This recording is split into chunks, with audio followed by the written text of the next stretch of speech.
कहानी है रामपुर गांव की, जहाँ के मर्द महिलाओं को हमेशा नीचा दिखाने की कोशिश में रहते। अरे अभी तक खाना नहीं आया, क्या मुझे एक और शादी करने की जरूरत है? नहीं जी नहीं, ऐसा मत करना, वरना मैं कहाँ जाऊंगी। खाना लेकर मैं अभी आई जी।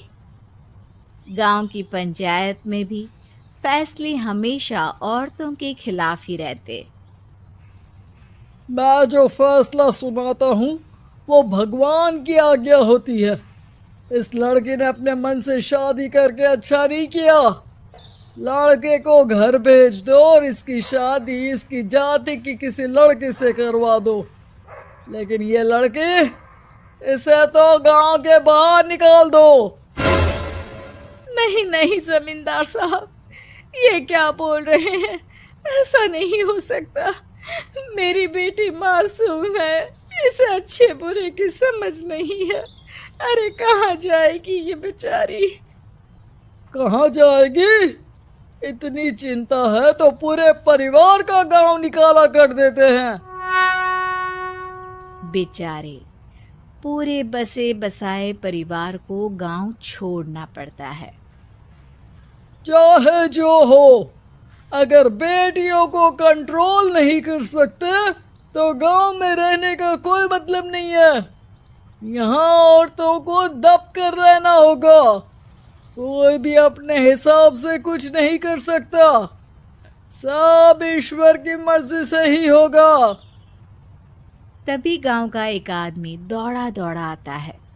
सरपंच साहब, जमींदार साहब, वो कालिया है ना, उसकी बेटी पढ़ने के लिए शहर जा रही है। अच्छा, ये कब हो गया? और कालिया की हिम्मत कैसे हो गई ऐसा करने की? लेकर आओ उसे और उसकी बेटी को। बस फिर क्या था, हाजिर हो जाते हैं कालिया और उसकी बेटी सरपंच के सामने।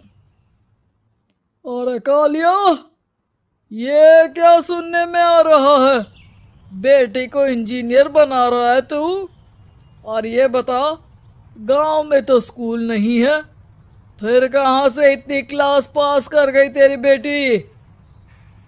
राधा, जो कि कालिया की बेटी है, उसे लगता है कि सरपंच उसकी तारीफ कर रहे हैं। सरपंच जी, मैंने ऑनलाइन पढ़ाई की है, डिस्टेंस लर्निंग से। सभी में मैंने अच्छे नंबर पाए हैं, जिसे देखते हुए शहर की इंजीनियरिंग कॉलेज में मुझे स्कॉलरशिप मिली है। वाह जी वाह, क्या होती है ये? पहले तो ये बताओ, फिर आगे की बात करते हैं। पूरा गांव राधा की बात सुन रहा था और राधा बोलती जा रही थी। तो ऐसे मैं फ्री में एक अच्छी शिक्षा लेकर गांव में जो कुछ परेशानियां हैं, जैसे बिजली, पानी और इंटरनेट जैसी समस्याओं के लिए काम करूंगी। मैं गांव को शहर से जोड़ने के लिए पुल का निर्माण करवाने का प्रस्ताव रखूंगी। मुझे पूरी उम्मीद है कि जल्द ही हमारा गांव भी तरक्की की राह पर चल पड़ेगा। राधा की बात सुनकर सारे गांव वाले ताली बजाने लगते हैं। सरपंच को समझ नहीं आता कि वो क्या करे। चुप रह नादान लड़की, गांव के खिलाफ जाने के लिए तुझे गांव से बेदखल कर दिया जाएगा, वो भी पूरे परिवार के साथ। और हाँ, अगर ठीक से गांव में रहना चाहती है तो ये पढ़ाई लिखाई छोड़ दे। हम तेरे लिए गांव का कोई होनहार लड़का देखेंगे। तभी गांव का एक आदमी बोल पड़ता है। अरे नहीं नहीं सरपंच जी, राधा बिटिया जो बता रही है, अगर वैसा हो जाए तो हम लोगों को पैसा कमाने के लिए बाहर नहीं जाना पड़ेगा। हाँ जी, और ना ही कोसों दूर पानी के लिए भटकना पड़ेगा। हमारे बच्चे भी अच्छी पढ़ाई कर सकेंगे और आगे बढ़ेंगे, ना कि हमारी तरह खेती करते बैठेंगे। क्यों गांव वालों, राधा बिटिया का साथ देना चाहिए ना। सरपंच देखता है कि गांव राधा के साथ है तो वो चुप हो जाता है। वो घर आकर अपने सलाहकार से बात करता है, जो बहुत ही चालाक किस्म का इंसान होता है। अरे सरपंच साहब, आपको बहुत ही होशियारी से काम लेना पड़ेगा। एक बार गांव तरक्की कर गया, यहाँ के बालक पढ़ लिए तो कोई ना पूछेगा आपको। और फिर ये जो बेटा और बेटी है ना आपके, इनको भी आम लोगों की तरह ही जीवन जीना होगा। हाँ, लेकिन करे तो क्या करे? वो ना अब मुझ पर छोड़ दीजिए, बस मैं जैसा बोलूं करते जाइए।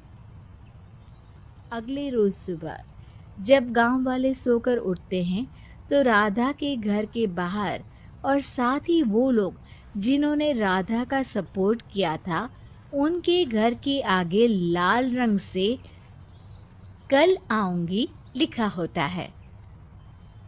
कल आऊंगी? ये क्या होता है? अरे यह तो खून से लिखा है, लगता है कोई भूत प्रेत या चुड़ैल का साया है। चलो सरपंच जी के पास चलते हैं। सभी सरपंच के पास जाकर उसे सारी बात बताते हैं। अरे ये तो बड़ी मुश्किल की बात है। चलो, मैं एक बाबा को जानता हूँ, उन्हें बुला लेता हूँ। सरपंच बाबा को लेकर गांव के घर के बाहर जाता है। ओहो, तो ये वो चुड़ैल है जो उन लोगों को निशाना बनाते हैं जो गांव को बदलने का सपना देखते हैं। वो गांव को ऐसे ही संपन्न देखना चाहती है। वो नहीं चाहती कि कोई बाहरी यहाँ का कायाकल्प करे। क्या तुम लोगों में से किसी ने गांव को बदलने की सोच रखी है? तभी राधा की माँ रोते रोते आती है। मेरी राधा घर से गायब हो गई है। अरे कोई तो बचाओ, मेरी बच्ची कहाँ गई?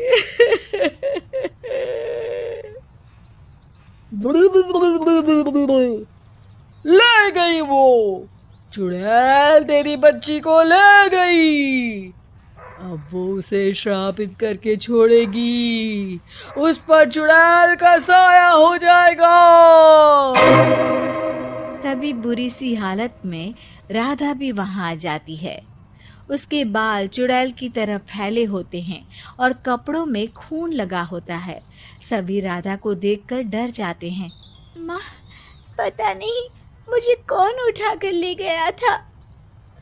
अरे दूर दूर हो जा चुड़ैल, अब हम लोग इस गांव में नहीं रुकेंगे। अरे कैसी बातें कर रहे हैं आप? कल तो आप मेरे भरोसे गांव का हुलिया बदलने, अपने बच्चों को पढ़ाने और तरक्की उन्नति की बात कर रहे थे, तो आज क्या हो गया आपको? ये फिर तुम लोगों को बहकाएगी। ये चुड़ैल गांव में आ चुकी है। ऐसे ही ये तुम्हारे घर के बच्चों को भी ले जाएगी। गांव वाले राधा को गांव से बाहर निकाल देते हैं। उसके माँ बाप रोते रहते हैं, लेकिन गांव वाले नहीं मानते। मैं भी अपनी बहन के साथ गांव के बाहर रहूंगा, लेकिन वो पढ़ाई नहीं छोड़ेगी। वहीं सरपंच के घर पर सलाहकार कहता है। देखा, सांप भी मर गया और लाठी भी नहीं टूटी। लेकिन अगले ही दिन सरपंच के घर के बाहर भी वही शब्द लिखे होते हैं। और फिर सरपंच की बीवी कहती है, हमारी बेटी को किसी ने अगवा कर लिया है। तभी राधा का भाई वहां आ जाता है। अरे गांव वालों, मैंने सरपंच जी की बेटी को देखा था। वो चुड़ैल उसे उठाकर ले जा रही थी। अरे क्या मजाक कर रहे हो? नहीं नहीं सरपंच जी, आप नहीं जानते, वो चुड़ैल अब आपकी बेटी में आ जाएगी, जैसे राधा के अंदर आ गई थी। तभी सरपंच की बेटी वैसी ही हालत में वहां आती है जैसे राधा आई थी। पापा पता नहीं कैसे मैं गायब हो गई थी। चुड़ैल, इसके अंदर भी चुड़ैल का साया है, मारो इसे। अरे नहीं नहीं, इसे भी राधा के पास गांव के बाहर ही भेज दो। अरे चुप रहो, मेरी बेटी कहीं नहीं जाएगी और चुड़ैल बुड़ैल कुछ नहीं होता है। अरे कैसे बात कर रहे हो सरपंच जी? आप तो बोल रहे थे कि आपका फैसला भगवान का ज्ञान होता है, तो अपने पर बात आई तो अब आप ऐसे बोल रहे हैं। अरे ना ना ना, आपको अपनी बेटी को त्यागना ही होगा। अरे बुलाओ बाबा को। राधा का भाई बाबा को ले आता है, जिसे अब गांव वालों के डर के कारण सच बोलना पड़ता है। मैं कोई बाबा नहीं हूँ, मैं तो मोची था। ये सलाहकार महोदय ने मुझे कहा था एक्टिंग करने को। अब वो मुझे पैसे देने वाले हैं। अब मुझे माफ कर दो। गलती हो गई, मुझे माफ कर दो। तभी वहां राधा आ जाती है। देखा सरपंच जी, जब गांव के बच्चे साक्षर होंगे तो आप जैसे लोगों की चालाकी नहीं चलेगी।